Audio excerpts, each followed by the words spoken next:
하나님, 우리를 도와주시옵소서. 말씀하시는 하나님의 임재를 깨닫고 믿을 수 있도록 도와주시옵소서. 하나님이 말씀하시는 그 내용과 의미를 듣고 깨닫고 믿을 수 있도록 도와주시옵소서. 예수님 이름으로 기도드리옵니다. 아멘.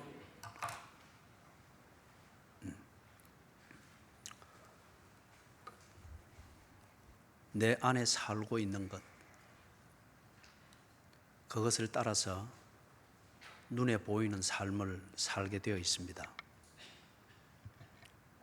내 안에 살고 있는 것, 그걸 보고 우리는 믿음이라고 그럽니다.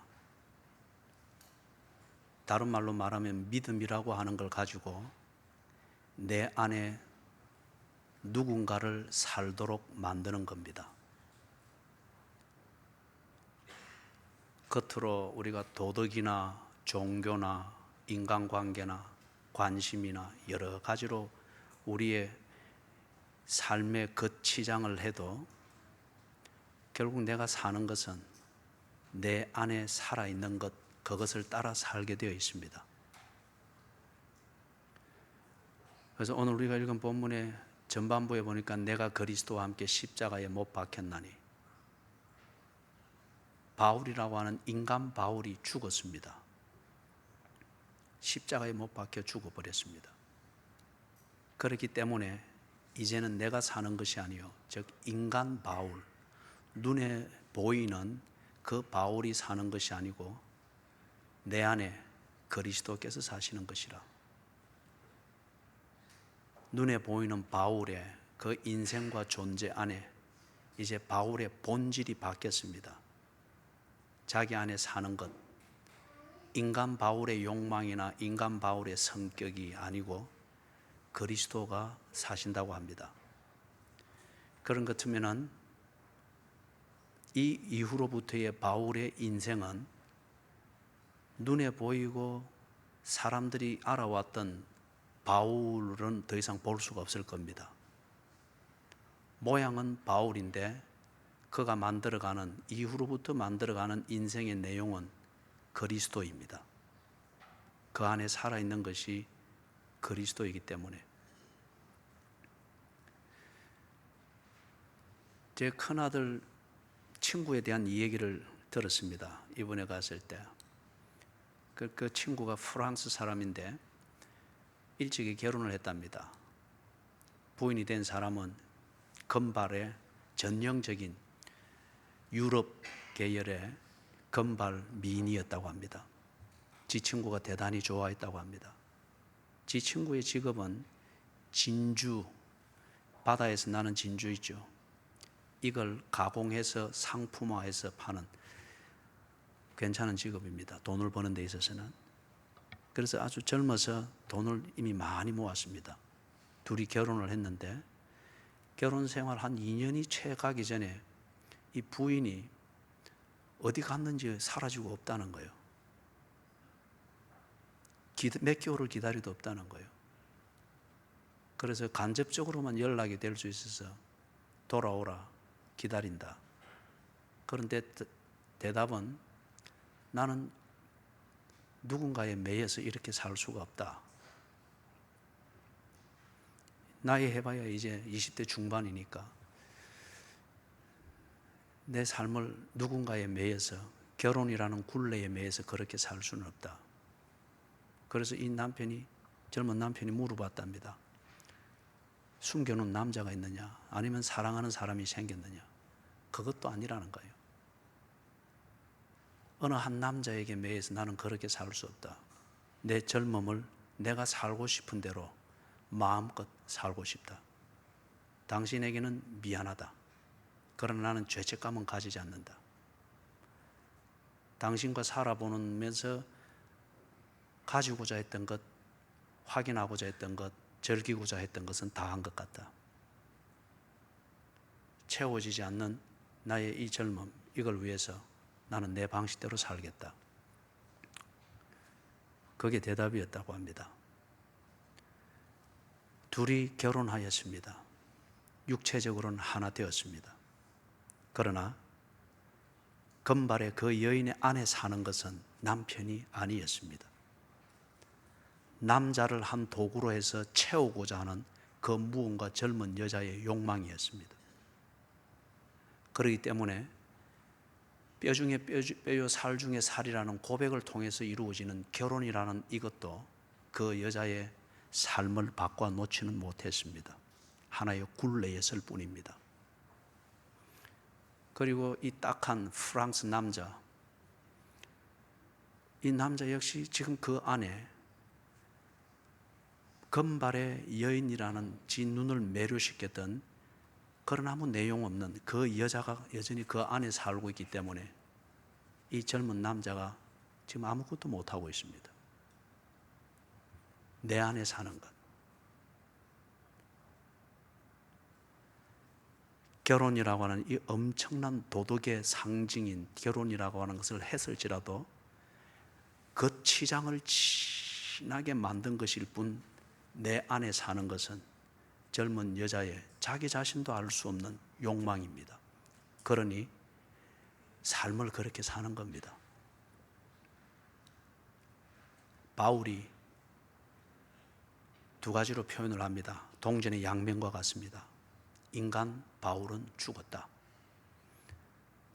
그래서 이제 눈에 보이는 바울이 사는 것은 인간 바울이 아니고 내 안에 사는 것. 그는 그리스도다. 더 이상 인간 바울이 아니고 가말리엘의 학문을 쫓아서 무언가 차세대를 준비하던 그러한 젊은 청년 바울이 아니고 내 안에 그리스도가 산다. 그 하반절에는 보니까 좀 더 설명을 하고 있습니다. 그러면 그걸 실제적으로 어떻게 사는가? 그게 또 일종의 도덕 철학의 한 전제일 뿐 그걸 보면서 자기를 합리화하는, 그러나 현실은 아무것도 바꿔지지 않고 갈등하는 자신을 무마시키는 도덕적 전제와 그림에 지나지 않는 것이 아닌가, 이렇게 생각할 수 있기 때문에 구체적으로 설명을 하는 겁니다. 이제 내가 육체 가운데 사는 것은, 다시 말해서 자기 안에 그리스도가 산다. 본질이 바뀌었다. 그렇기 때문에 눈에 보이는 바울, 30년 너희들이 알아왔던 이 청년 바울이 사는 것, 육체 가운데 사는 것은 어떻게 그리 삶에도 불구하고 내가 그리스도의 삶을 사는가, 그리 말할 수 있는가라고 질문한다고 하면은 그것은 이런 것입니다 라고 말하는 게 후반부입니다. 나를 사랑하사 나를 위하여 자기 자신을 버리신 하나님의 아들을 믿는 믿음 안에서 사는 것이라. 바울은 지금까지 자신이 배웠던, 그리고 자신이 연마했던 스펙을 믿었습니다. 그리고 자기가 열정을 다해서 살아온 끝에 형성한 인맥을 믿었습니다. 그리고 이것을 안전하게 보장해 준다고 믿는 유대교라고 하는 종교를 철저하게 믿었습니다. 그렇기 때문에 사도행전 9장까지 나오는 인간 바울의 그 인생을 살았던 겁니다. 그런데 이제는 그것을 믿지 않는다고 합니다. 그리스도를 믿는다고 합니다. 그리스도를 믿는 근거는 가말리엘 학문과 같이 당대의 최고의 학벌을 가지도록 만들어주는 그런 애드밴테이지가 있어서 믿는 것이 아니라고 합니다. 그리스도를 믿어 그리스도가 자기 안에 살도록 모든 것을 자기가 허용을 하고 무장해제를 한 것은 나를 사랑하사 나를 위하여 자기 자신을 버리신 하나님의 아들이기 때문입니다.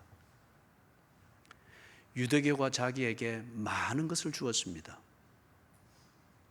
차세대 지도자, 사내들인 공회가 되는 이것까지 보장할 정도로, 현대 표현으로 말하면 직분까지 주어서 철저하게 세워주고 이래 했으나 가만히 보니까 그것은 믿을 수 있는 것이 아니었습니다. 본질로부터 오도하는 것이 지나지 아니었습니다. 학문, 그리고 자기가 쌓아놓은 인맥, 이것이 있어야만이 행복한 인생이 된다고 믿고 그대로 살았는데 믿을 수 있는 근거가 없었습니다. 패러다임이 샥 바뀌었습니다. 양의 문제로 믿을 거냐 말 거냐도 아니고 길이의 문제로 믿을까 말까도 아니고 어느 정도로 미래가 빛날 수 있는가에 대한 현재의 짐작을 가지고 믿을까 말까 이게 아니었습니다. 바울이 무엇을 믿는가 하는 이것의 기준이 바뀌었습니다. 경험을 해보니까 달랐습니다.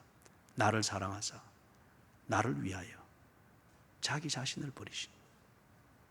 유대교도 지에게 그렇게 찬란한 미래를 보장해주고 직분을 주고 뭔가를 인맥도 주었으나 그러나 유대교가 바울의 진정한 삶을 위해서 유대교가 자기 자신을 버려준 적이 없습니다. 철저하게 부려먹었을 뿐입니다. 그런데 그리스도는 달랐습니다. 그분이 하나님의 아들임에도 불구하고 바울을 위하여서 필요하다면 기꺼이 자기 자신을 버리기까지 하며 바울을 향한 진실을 지키려고 했습니다. 그래서 바울이 이제는 그리스도를 믿는다고 합니다. 그리스도를 믿기 위하여서 그동안 믿어왔던 모든 것을 다 뽑아내 버렸습니다. 그래서 자기 안에 사는 것, 그것은 그리스도라고 합니다. 밥 먹을 때에도, 일을 할 때에도, 진로를 생각할 때에도, 그리고 뭔가 갈등이 일어나서 새로운 결정을 만들어야 될 그때도 내 안에 사는 이 그리스도, 그분에게 합당한 것인가? 이걸 두고 고민을 하면서 결정을 만들어 나간다고 합니다. 그리스도를 믿기 때문에. 버트란트 러셀, 아주 탁월한 반기독교 지성인입니다. 좀 더 보편적으로 말하면 무신론자입니다. 버트란트 러셀이 당대에서는, 그 사람이 살아있던 20세기에서는 최고의 지성 중에 한 명으로 꼽혔습니다. 그런데 이 버트란트 러셀이 어린 시절에는 예수를 믿는 부모님에게서 신앙 교육을 받으며 자랐습니다. 그런데 그 신앙이 신앙 교육일 뿐, 어머니나 아버지 그리고 부모를 따라 교회를 다니면서 교회에서 경험하고 배우고 했던 그 신앙이라고 하는 게 이런 것이라고 가르쳐 주던 그것을 본인 스스로 검증하고 경험하고 확정할 수 있는 기회를 못 가졌습니다. 그러다 보니까 어릴 때는 지 생각이 없으니까 가르쳐 주는 대로, 주입하는 대로 그것이 지 안에 살았습니다. 그래서 자신의 표현에서 자기가 5살 때에 자기가 가장 좋아하며 애송했던 노래는 찬송가 중에서 세상 죄를 지고 가는 어린 양. 이 5살배기 아이가 얼마나 삶이 비참했으면 그때 가장 애송하면서 불렀던 찬송이 그거였답니다. 그때는 어린 나이에는 그게 전부인 줄 알았고, 부모나 교회나 전통이 심어주는 대로 그게 지 안에 사는 것이었고, 그리 살 때에 그것을 주입해 준 교회나 부모에게 언제나 칭찬과 착하다는 소리만을 들었기 때문에 다 좋고 옳은 줄 알았습니다. 그런데 사춘기가 지나면서 보니까 지 인생이 언제나 부모의 손 아래서만 이루어지는 게 아니었고, 그리고 갈등해야 되는 문제가 언제나 부모의 가르침에서만 나오는 게 아니었습니다. 지가 갈등을 겪어야 되는, 지 새롭게 경험하게 되는 인생이 부모의 손과 교회와 정형화되어진, 그래서 착하다는 소리만 들을 수 있었던 그 궤도보다는 훨씬 복잡하고 넓었습니다. 감당이 되지를 않았습니다. 버트란트 러셀은 그때부터 자살을 하려고 했는데, 그런데 이 사람이 수학에 대해서 좀 더 호기심이 있어서 이걸 좀 더 풀어보고 그리고 죽자라고 하는 것이 지 명이 닿을 때까지 살았습니다. 최고의 학자 중에 한 명이 됐죠. 그러면서 그때부터 버트란트 러셀이 믿었던 것은 엄마의 무릎에 앉아서 배우던 그 지식이나 전통이나 문화가 아니고 지 나름대로 터득하고서 이게 옳다고 여겼던 과학을 믿었습니다. 10대 초반부터 버트란트 러셀의 안에 사는 것은 지 나름대로 스스로 검증하고 확인하고 확신하고 있는 과학 원리와 이론이었습니다. 그렇기 때문에 그는 어느 부분까지는 기독교적인 얘기인 것 같은데 결정적인 부분에서는 니체는 신이 죽었다라고 극단적으로 표현했으나 버트란트 러셀은 이것을 좀 더 지성적이고 과학적으로 신은 없다고 했습니다. 그것은 종교적 몸부림을 치는 인간이 필요에 의해서 만들어내는 것일 뿐이라고 했습니다.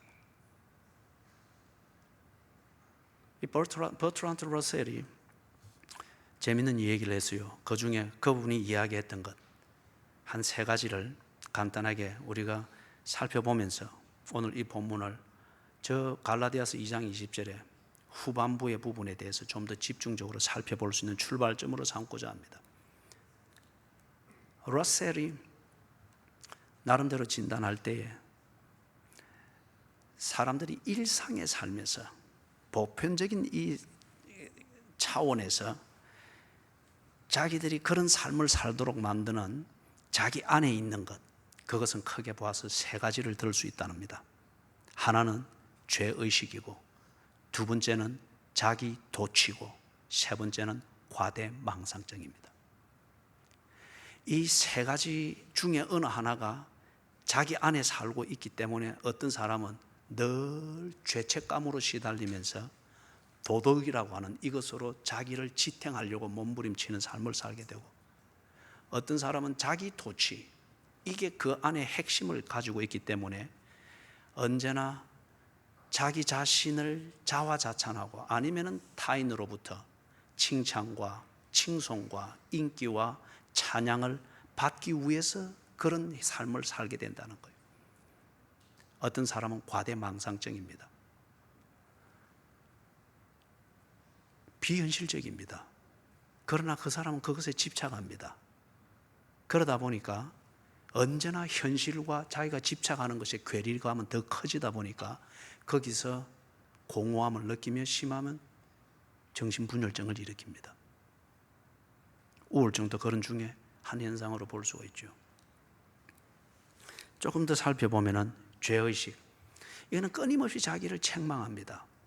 그러다 보니까 생활의 모든 면분, 생활뿐만 아니라 의욕마저 언제나 시들어버리게 만들어버립니다. 이거는 도덕의 어떤 잘못된 이해입니다. 금욕주의 또는 종교적으로도 언제나 이 도덕적으로만 생각하니까 죄의식에만 사로잡혀 있는 거예요. 앞에서 버트란트 러셀의 경우를 가지고 조금 이 얘기를 했습니다마는, 대개 보면은 정상적인 가정에서는 어릴 때 부모님으로부터 상당한 분량의 도덕의 교훈을 받습니다. 그리고 훈계를 받습니다. 도둑질하면 안 된다. 거짓말하면 나쁜 것이다. 욕을 하면 안 되지. 술, 담배는 나쁜 거야. 그거는 하면 잘못된 거야. 부정적 이성관계. 이거 고상한 표현으로 부정적 이성관계라고 하는데, 요즘 시대는 이 성관계가, 비정상적인 성관계가 그냥 놀이처럼 돼가고 있습니다. 그럴 때 어릴 때부터 교육을 받습니다. 그런 거는 나쁜 거야. 다른 한편 질서를 지키고 예의를 갖추고 남을 돕고 봉사를 하는 거, 그런 것은 좋은 거야. 엄마의 무릎에 앉아서 그렇게 배우고 관리를 받을 때는 엄마와 나 사이의 그 삶이 그 어린 것의 생활의 세계의 거의 전부입니다. 그렇기 때문에 주입하고 가르쳐 준 대로만 하면은 언제나 칭찬과 찬사와 보상이 따라오게 됩니다. 그렇기 때문에 어린 아이도 만족하고 행복합니다. 사춘기를 지나면서 그 이후가 되면서 상황은 복잡해집니다. 부모의 손을 떠나기를 시작하고 부모가 관리하는 그 세계에서 터닝 어라운드, 방향 전환을 하기에는 자란 이 아이에게는 너무 갑갑합니다. 자연스럽게 지세계를 만나게 됩니다. 상황이 너무 복잡합니다.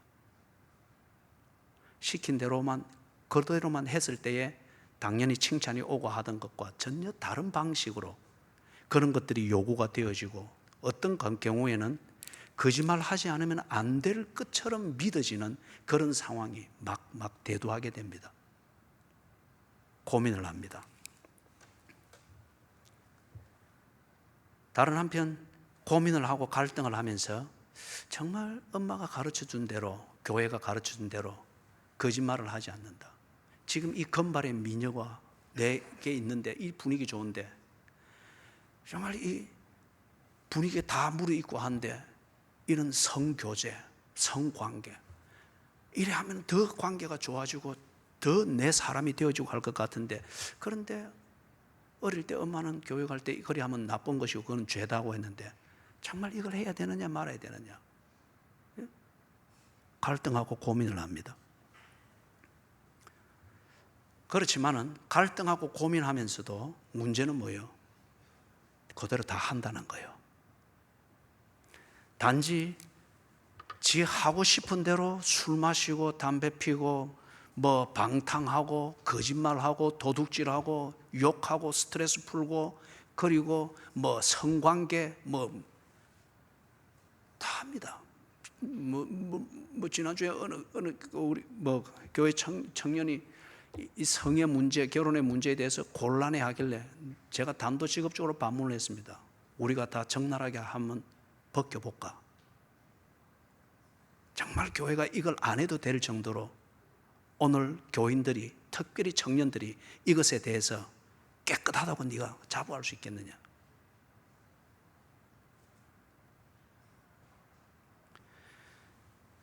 어릴 때로부터 또는 교회의 문턱을 드나들면서 내 안에 사는 것은 그리스도가 아닙니다.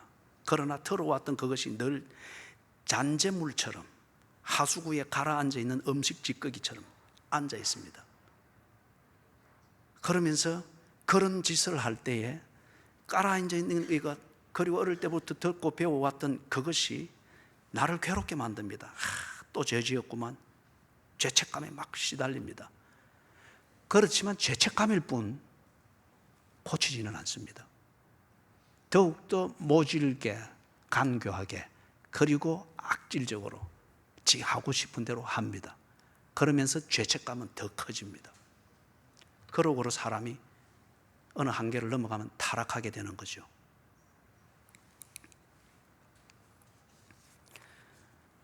아침에 어느 한 청년이 제게 청교도의 삶에 대해서 물었습니다. 조나단 에드워드, 좋은 예일 것 같아요. 조나단 에드워드, 탁월한 청교도인인 동시에 탁월한 신학자인 게 분명합니다.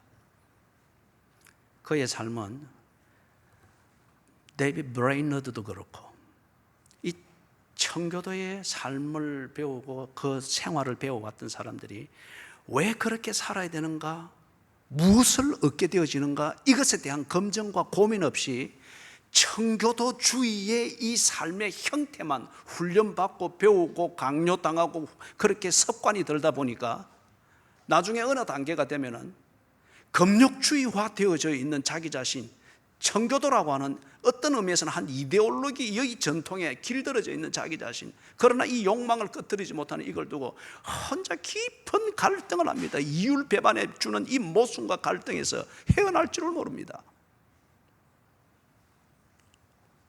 그래서 이 청교도주의자들의 아주 보편적인 모순 중에 하나가 뭐냐? 심한 죄책감입니다.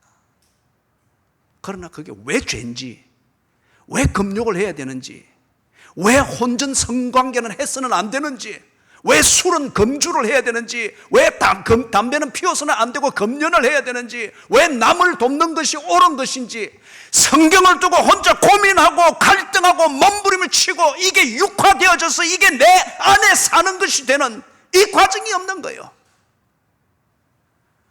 좀 심한 표현으로 말하면 강요당했을 뿐입니다. 그리고 그것에 대해서 칭찬을 놓치지 않기 위해서, 착하다는 소리를 놓치지 않기 위해서 왜 그러는지 자기도 이해하지 못하면서 그냥 그런 척 해왔을 뿐이에요. 한편 심한 죄책감, 그리고 자기가 죄인이라고 하는 이 의식에서 늘 헤어나지 못하니까 외면적인 고행과 이것밖에 없는 거예요. 내 안에 사는 것, 죄의식과 죄책감으로 나타나서 나는 죄인이다라고 생각하는 이게 사람을 아주 위선적이고 아주 희생기 없고 도전적이지 못하고 어떤 이렇게 만드는 것을 볼 수 있습니다. 러셀이 지적하는 두 번째는 자아도취입니다. 자아도취는 뭐냐? 죄의식은 습관적으로 죄책감을 가지도록 만드는 그 의식일 것 같으면은 자아도취는 정반대입니다. 자신을 찬양하는 습관입니다. 소위 말해서 자기 PR 한다고 그러잖아요. 아니면은 타인들로부터 찬양받고 싶어하는 그러한 습관입니다. 언제나 인정받고 싶어하고 군계일학처럼 언제나 자기의 존재감을 그렇게 나타내고 싶어하고 그렇게 인정받고 싶어하는 그게 있습니다. 어떤 사람은 그걸 도덕적으로 조금 수준 높은 그런 걸 하는 것으로, 아니면 공동체에서는 어떤 그런 것을 목적으로 한 선을 넘어갈 정도의 초인적인 봉사와 헌신의 모습을 일정하는 것을 통해서 군계일학과 같은 관심과 인정과 찬양을 받고 싶어 합니다. 이게 어느 정도까지는 필요합니다. 삶의 동력을 위하여서 자기 자신의 자존감을 관리하고 하면서 어느 정도까지는 이게 필요합니다. 그러나 이게 그 선을 넘어갈 때 과도한 경우에 이거는 심각한 악을 저지르는 원초가 됩니다. 자기 도취증이 말이에요.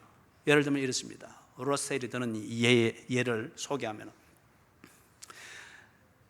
여성들에게 이런 게 있죠.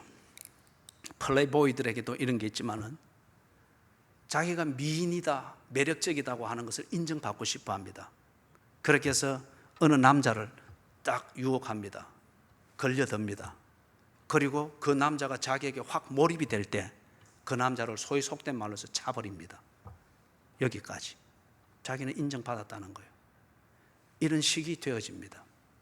이런 식이. 자기가 인정받았고 거기에 대해서 자기가 만족감을 느끼면 더 이상 거기에 대해서는 흥미가 없다는 거예요. 예를 들면 요즘 방송을 틀면은 요리 프로그램이 없는 데가 없습니다. 그리고 이게 지금 우리 청소년들도 그렇고 젊은이들도 그렇고 주방장 되는 것, 이게 거의 대세입니다. 이게 보니까 소위 말해 대세 말이에요. 다 좋아하고 재밌게 보이고 자기 성취감을 가장 빨리 그리고 쉽게 확인할 수 있는 그러한 영역이기도 하기 때문에 그렇습니다.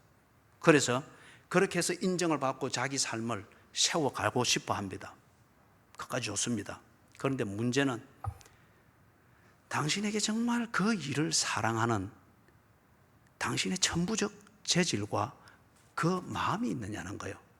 단지 인정받고 싶고 그렇게 하면 빨리 돈도 벌고 빨리 뭔가 자기 성취감도 가지고 재밌게 살고 싶다고 하는 이 대세의 흐름을 따라서 그래야 할 때 재주는 배울 수 있을지 모르지만은 당신이 원하는 것은 얻을 수가 없는 거예요.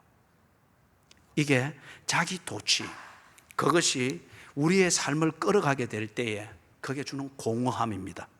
그래서 이 자기 도취, 이것은 결국 우리를 허영심에 빠지도록 만들죠.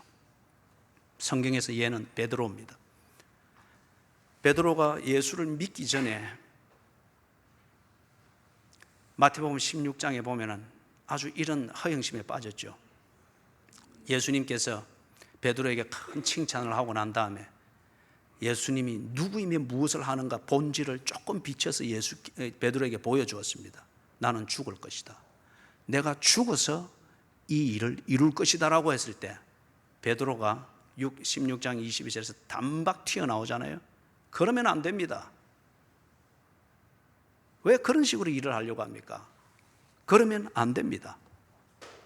그게 왜 그럴까요? 베드로는 예수를 따라다니게 되어지면은 뭔가 지 인생이 피어지고 뭔가 관심을 얻게 되어지고 하여튼 그런 계산이 있었습니다. 그런데 예수가 죽는다고 합니다. 그 말씀을 하는 예수의 말의 의미와 본질은 전혀 더럽고 생각할 겨를이 없습니다. 지 자아 도취가 완전히 뭉개지는 소리가 많이 딱 들리기 때문에 그래서 튀어나와서 조금 전에 조금 전에 그리스도시요 하나님의 아들입니다라고 고백했던 바로 그 예수를 향해서 당신이 그러면 안 됩니다. 허영심이라고 하는 게 한편은 이렇게 무섭고 사람을 완전히 바꿔 놓습니다. 내 안에 사는 것, 이게 자아도취. 내가 나를 언제나 괜찮게 여기고 다른 사람들이 나를 찬양하고 괜찮고 인정을 하도록 만드는 이 자아도취가 내 안에 살아있는 이상 저와 여러분은 허영심의 희생물이 될 그러한 시한폭탄과 같습니다. 러셀이 지적하는 세 번째 케이스입니다. 과대망상. 어떤 이는 이 과대망상을 그 안에 품고 산다고 합니다. 과대망상은 이런 정세입니다. 내가 사람들의 관심을 자연스럽고 인격적으로 끌는 것, 이걸 보고 우리는 매력이라고 그럽니다. 내가 매력적이 되기보다는 강해지기를 추구합니다. 사랑을 받는 이 정상적인 교제, 인격적인 교제를 추구하기보다는 두려움의 대상이 되려고 합니다. 그렇게 해서 이 두려움과 공포심으로 사람을 내가 원하는 대로 그리고 그 관계 안에 두려고 하는 이게 뭐냐? 과대망상. 이것의 핵심입니다. 알렉산더를 정신분석학자들은 알렉산더를 정신병 초기로 봅니다. 그런데 알렉산더가 정신병동에 들어가 있는 정신질환자들과 차이점은 정신질환자들은 이룰 수 없는 비현실적인 꿈을 가지고 이루지 못하지만 알렉산더는 그 꿈을 어느 정도 이룰 수 있는 재능이 있었다는 이 차이뿐이에요. 알렉산더가 짧은 시간에 그렇게 급속한 정복을 이루어가면서 이 사람의 꿈은 점점 더 완성됐다기보다 비례해서 더 커져갔습니다. 결국에는 알렉산더가 자기 자신을 신이라고 했습니다. 그리고 사람들이 자기를 신으로 여겨주기를 바랬습니다. 그래서 신처럼 행세하려고 했는데 현실이 그게 안 되잖아요. 그래서 이 알렉산더는 주백이 아주 심했던 사람입니다. 폭력이 아주 심했던 사람입니다. 성격이 아주 어떤 경우는 불 같았습니다. 그리고 이성에 대해서는, 성에 대해서는 아주 무감각했습니다. 자기가 신으로 행세하기 위해서. 결국 이루지 못하고 단명하여 죽었죠. 성경에서 우리 한 예를 찾아보면 예수님의 제자 중에 야고보와 요한이 있었죠. 이 사람들이 예수를 진실로 믿기 전에는 이 과대망상증에 사로잡혀 있는 정세가 있었습니다. 그들이 왜 예수와 더불어서 살았습니까? 좌의정되고 우의정되기 위해서입니다. 그래서 이 요한과 야고보의 어머니가 예수께 치맛바람을 일으키면서 직접적으로 부탁을 했죠. 한 아들은 좌편에, 한 아들은 우편에 앉게 해주십시오. 이 과대망상증, 이걸 가지고서 야고보와 요한이 예수를 늘 따라다녔습니다. 엘리야에게서도 이 현상을 일부 볼 수 있습니다. 갈멜산에서 대단한 성취를 이루었죠. 그리고 거기서 개혁, 이것에 대한 구체적인 뭔가 사건을 일으켰습니다.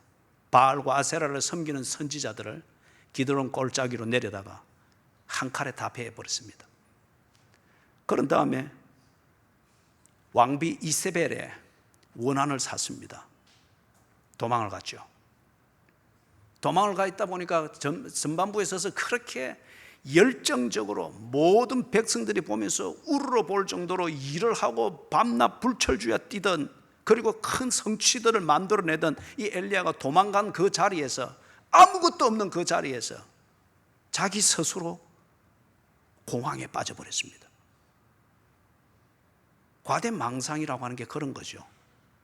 계속 추진되어지는데 그 추진력이 속도감이 떨어지든지 무언가가 떨어지게 될 때 스스로 공황을 느낍니다.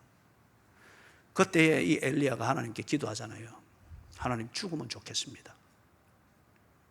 내가 지금 수배를 당하고 있기 때문에 하나님, 잡혀서 부끄럽게 죽느니 여기서 그냥 죽고 깨끗하게 정리하면 좋겠습니다. 그때 하나님이 뭐라 말합니까? 오늘 이 표현을 가지고 오늘 이 문맥에서 이걸 좀 패러디해서 풀어서 이야기하면 그렇습니다. 엘리야야, 네 웃기는 소리 하지 마라. 네 혼자뿐인 줄 아나? 네가 네 과대망상에 사로잡혀가지고 죽는지 사는 줄도 모르고 산인지 꼴짝인지도 모르고 그렇게 설칠 때 네뿐인 줄 알았느냐? 네가 뭐 다 하는 줄 알았느냐?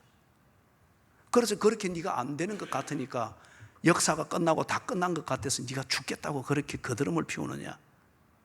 네 말고 바알에게 무릎 꿇지 아니하는 자 7,000명이 이 땅에 있느니라. 그리고 엘리야가 지정신이 딱 듭니다. 사랑 여러분, 세 가지입니다. 내 안에 사는 것. 이걸 버트란드 러셀이 한 일부분을 가지고서 그러나 명료하게 정리를 했습니다. 사람은 자기 안에 있는 것, 그 본질을 따라 살게 된다. 그걸 특질을 가지고 이야기하는데, 어떤 사람은 죄의식이라고 하는 것, 이걸 좋게 말하면 도덕심이죠. 이 도덕적 의식을 가지고 늘 죄의식을 가지고 그렇게 자기를 관리하는 척 하면서 사는데 위선이고, 그리고 늘 빌빌거립니다. 그러나 모질고 악질입니다. 다른 하나는 그 안에 자기 도취증이 있습니다. 자기가 자기를 찬양하고 남이 나를 인정해주고 찬양해주기를 원하는 이것 따라서 살기 때문에 허영심에 빠지게 됩니다. 그 다음에 세 번째는 과대망상증이었습니다. 비현실적이고 이룰 수 없는 그것이지만은 지가 보기에 이상적으로 보이는 그런 목표들을 세워놓고서는 그것을 할 것이라고 합니다. 이것의 대표적인 현장은 정신병자들이 모여있는 정신병동입니다. 그러다 보니까 이 세 가지가 공히 우리에게 보여주는 것은, 병적인 현상은 어떤 조금 전에 이야기했던 그런 극단적인 현상이고, 우리의 인격적인 면에 있어서는 교만, 오만, 열등감도 여러분 교만입니다. 열등의식도 교만입니다. 지나친 자책감, 그거는 겸손이 아니고 비굴한 교만입니다. 그게 내 안에 나도 인정하지 아니하는, 그리고 검증하지 못한 막연한 죄의식, 어떤 이걸 가지고서 자기 자신을 합리화해 나가는 것, 그러나 절대 고치지는 않잖아요. 자, 말씀을 정리를 합니다. 그런데 이 바울 같은 경우에는 그 안에 사는 것이 심리학이나 과학적 분석을 가지고 현상적으로 러셀은 그렇게 잘 분석을 해놨습니다만은, 그러나 분명한 팩트로 있으나 그게 무엇인지를 밝히지는 못했습니다. 왜? 그는 하나님이라는 존재를 인정하지 않기 때문에 분명한 팩트로 있으나, 사실로 있으나 인정할 수 있는 이론이 없는 거예요. 그걸 두고서 바울은 분명하게 이렇게 이야기합니다. 내 안에 사는 것, 그리스도라고 합니다. 바울도 이전에는 지가 지 안에 유대교에서 배운 대로 죄의식을 가지고 그렇게 살아보다 보니까 금욕적인 면에서 탁월한 인정을 받았습니다. 겸양을 떨면서 자기 PR과 타인으로부터 인정을 받기 위해서 하다 보니 사람 죽이는 일이라면 유대교를 위해서 다메섹까지 쫓아가서라도 하는 데 있어서 거리낌이 없는 젊은이였습니다. 과대망상증이 있었습니다. 유대교의 차세대 지도자가 된다고 하는 이걸 두고서. 그런데 그게 아니었습니다. 이제는 보니까 정말 누가 나를 챙겨주는가, 내 자아도취도 아니고 내 죄의식이라고 하는 어떤 이런 도덕의식, 실체가 없는 이 종교의식, 이것이 나를 챙겨주는 것도 아니었고, 내가 세워놓은 명분상의 목표, 그 목표에 비현실적이지만 집중하는 척하는 이게 결코 나를 관리해주고 챙겨주는 것이 아니었습니다. 자기를 챙겨주는 건 자신의 열정도 아니었습니다. 그리스도였습니다. 나를 위하여 자기 몸을 버리기까지 나를 챙겨주느니 그가 그리스도였습니다. 이게 확인이 되었을 때 바울은 지 속에 있는 모든 것을 다 끄집어내어 버리고 그리스도를 모셨습니다. 그리고 이 그리스도와 더불어 살려고 했습니다. 고린도 전서 9장입니다.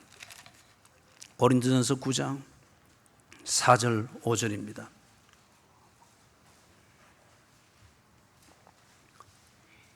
바울이 고린도 교회에 그리스도인으로 살고, 고린도 교회 교인들이 교인임에도 불구하고 여전히 러셀의 표현처럼 자기 나름대로 몸에 익은 도덕의식과 죄책감을 가지고 관리하는 척하면서 사는, 스스로 그래서 오도하고 있고, 아니면 자기 도취증에 걸려서 그게 은혜인 줄 착각을 하면서 오도하고 있고, 과대망상증을 가지고 이게 주를 위해서 사는 헌신인 것처럼 착각을 하되, 거의 다 끝까지 가면 정신분열자가 될 수 있는 이런 것들을 보일 때에 그리스도인은 그리 사는 게 아니다. 예수를 믿는 건 그런 게 아니다.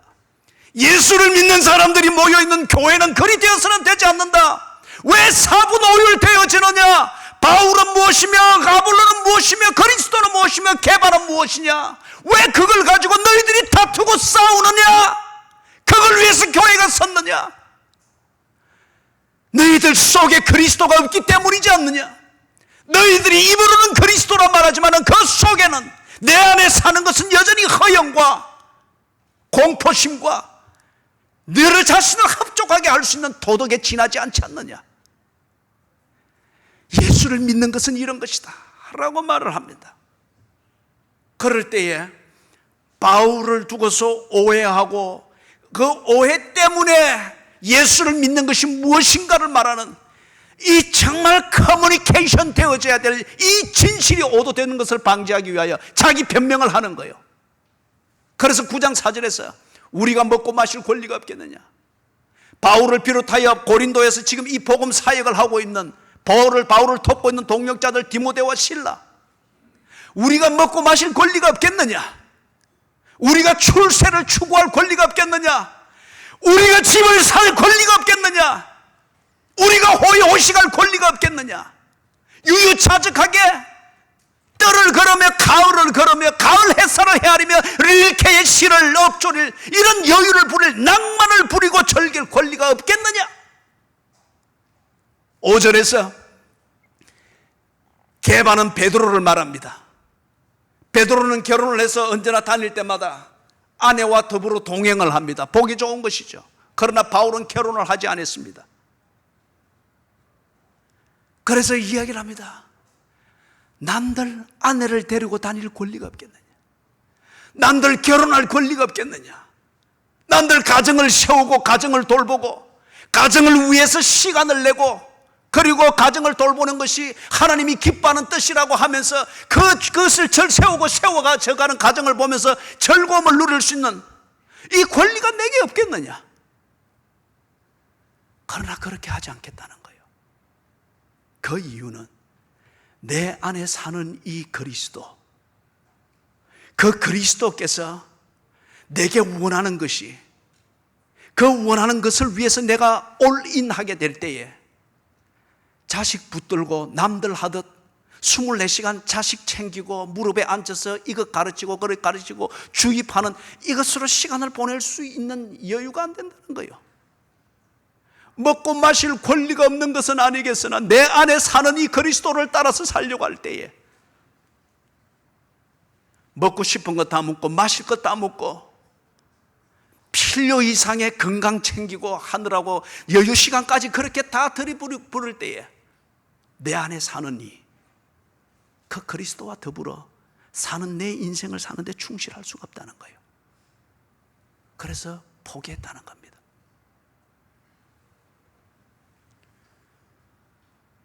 사랑하는 여러분,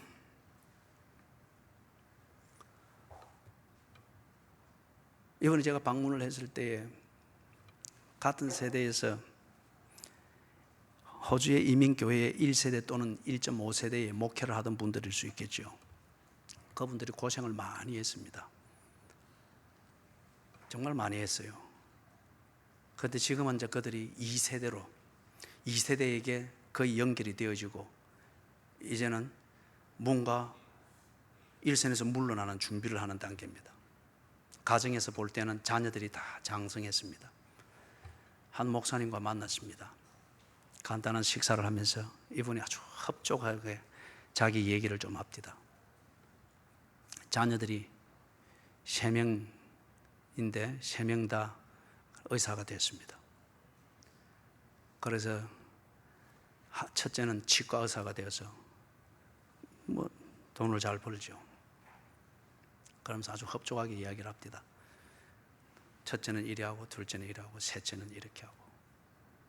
그리고 애들이 돈을 벌면서 참 한 번씩 호텔을 예약을 해서 다녀오시도록 항공권을 챙기고 이렇게 해서 줄 때 참 너무 보람이 있고 좋습니다. 그리고 이 사모님이 그 아이들을 뒷바라지하고 키우느라고 그리 하다가 이분이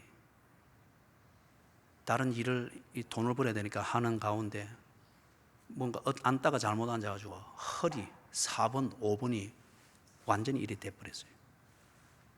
그리고 지금은 한 4, 5년간 투병을 하는 가운데 지금은 이 보조대를 의지해서 조금씩 걷는 거예요.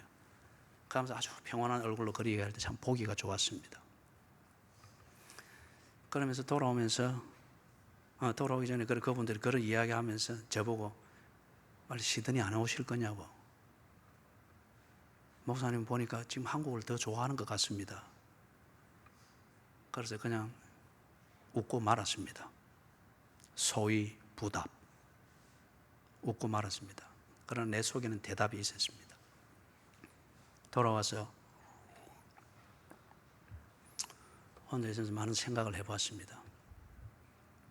바울이 생각이 났습니다. 그러면서 그분이 없는 가운데 내 혼자 있으면서 그 부부가 앉아 있는 것을 상상하며 대답을 했습니다. 난들 먹고 마실 권리가 없겠습니까?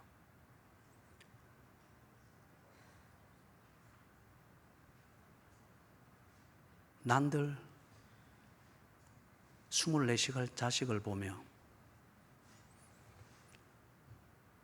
걸음을 준 농부도 지가 키운 나무에 열매가 맺는 그것을 보는 즐거움과 그 열매를 따먹는 보람이 있는데 난들 그러고 싶지 않겠습니까? 그러나 나는 한국을 가야 됩니다. 그리고 한국에서 한 부분은 마무리를 해야 됩니다. 왜 그렇습니까? 상상 속의 두 분이 내게 질문을 합니다. 그때 나라는 실존이 대답을 합니다. 내게는 32명의 아프고 심령이 가난했던 교인들이 있었습니다. 그들이 나를 불렀습니다. 나 아니면 안 되는 일이 아니었으나 그러나 그때는 그분들이 나 외에는 다른 것을 보지를 못했습니다. 그분들이 제대로 설 때까지는 내가 할 일은 해야 됩니다.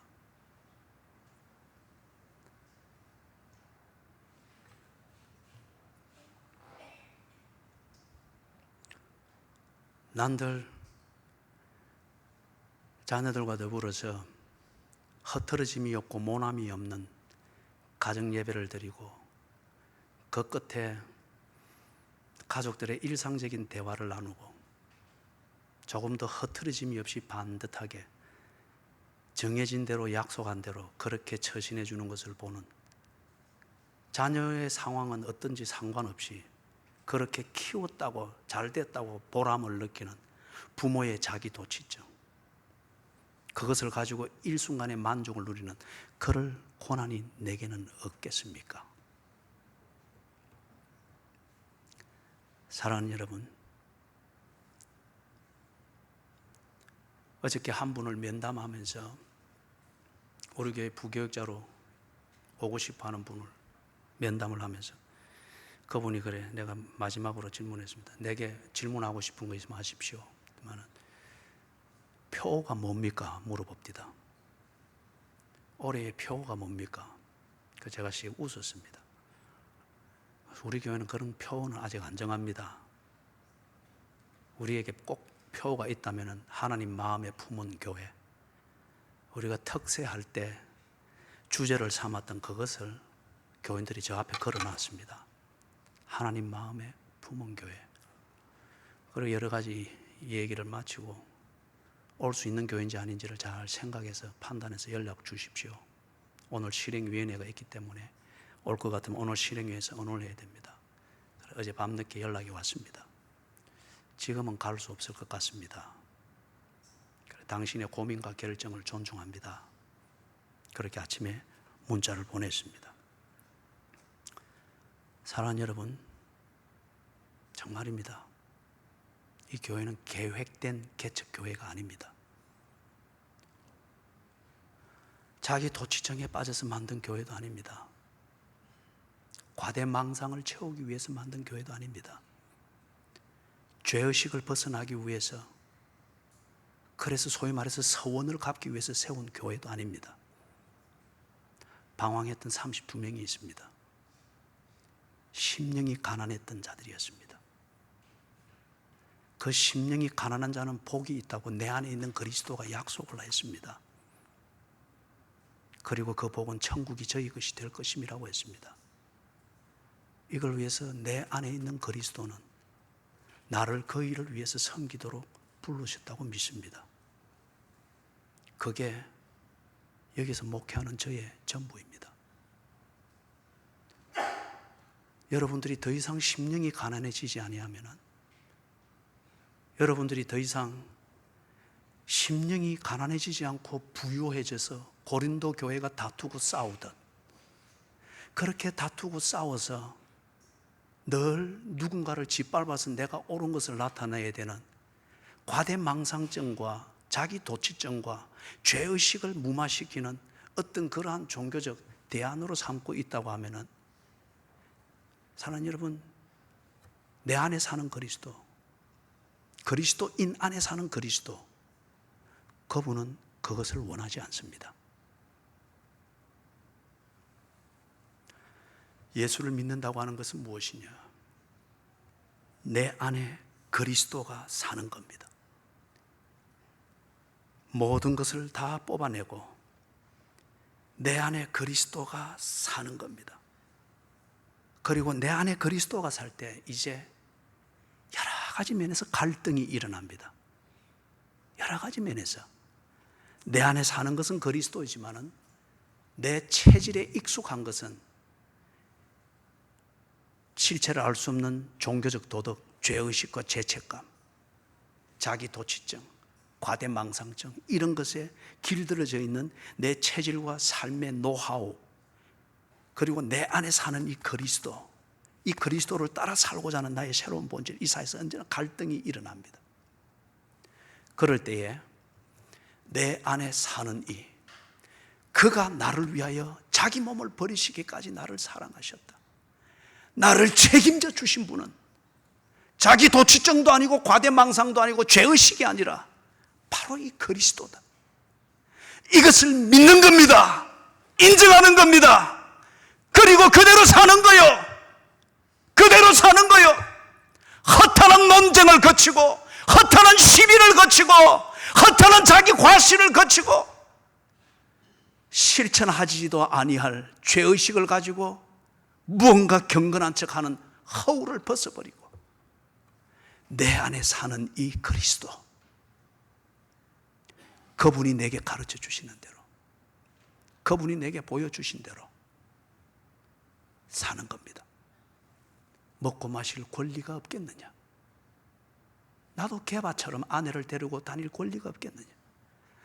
여러분도 방탕하고 육체의 욕구를 채우면서 24시간을 여러분 자신만을 위해서 살 권리가 있습니다. 그러나 그게 여러분 안에 있는 그리스도가 그렇게 하라고 합니까? 그러면 그러십시오. 그러나 여러분 안에 있는 것이 그리스도일 것 같으면, 그리고 그 그리스도가 그것을 원하지 않는 것 같으면 그 그리스도를 인정해야 합니다. 그 권리를 포기할 수 있어야 됩니다. 절대 바꾸지 아니할 죄책감을 가지고 예수를 믿는 척 하지 마십시오. 절대 바꾸지 않잖아요. 죄책감을 가질 뿐 여전히 여러분이 하고 싶은 그것 하잖아요. 그건 예수를 믿는 게 아닙니다. 당신의 그 죄책감, 눈물 몇 방울 흘리며 하는 회개 기도는 악의 눈물입니다. 위선입니다. 내 안에 사는 이, 그가 그리스도일 것 같으면 그리스도를 존중해야 합니다. 그리고 그 그리스도와 인격적 교제, 이것을 신실하게 이루기 위하여서 그렇게 할 수 있는 권리가 있을 때 그 권리를 포기할 줄 알아야 됩니다. 그럴 때에 예수를 믿는다고 말할 수 있습니다. 다 같이 기도하겠습니다.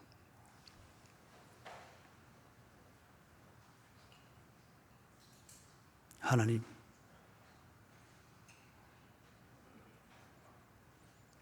권리를 포기하는 것 앞에 눈물이 납니다. 그러나 이 눈물은 비참함이 아니고 실패가 아니고 후회가 아니고 갈등을 극복한 승리자의 눈물인 줄 믿습니다.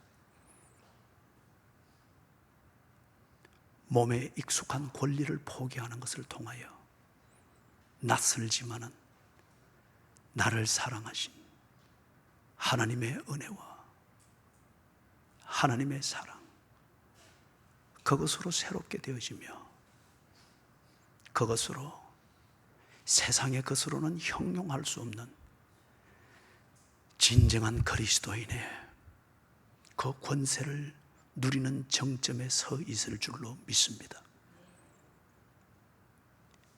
심령이 가난한 자들, 그들을 불쌍히 여기셔서 이 교회를 세우시고 이 교회를 끌어가시는 주여, 부디 교인들 한 명 한 명을 돌보아 주셔서 심령이 가난함을 잊지 않게 해주시고 그리하여 부욕해 하시는 주님을 바라보는 저들의 그리스도인의 신앙을 저버리지 않게 해주시옵소서. 예수님의 이름으로 간절히 기도드리옵나이다.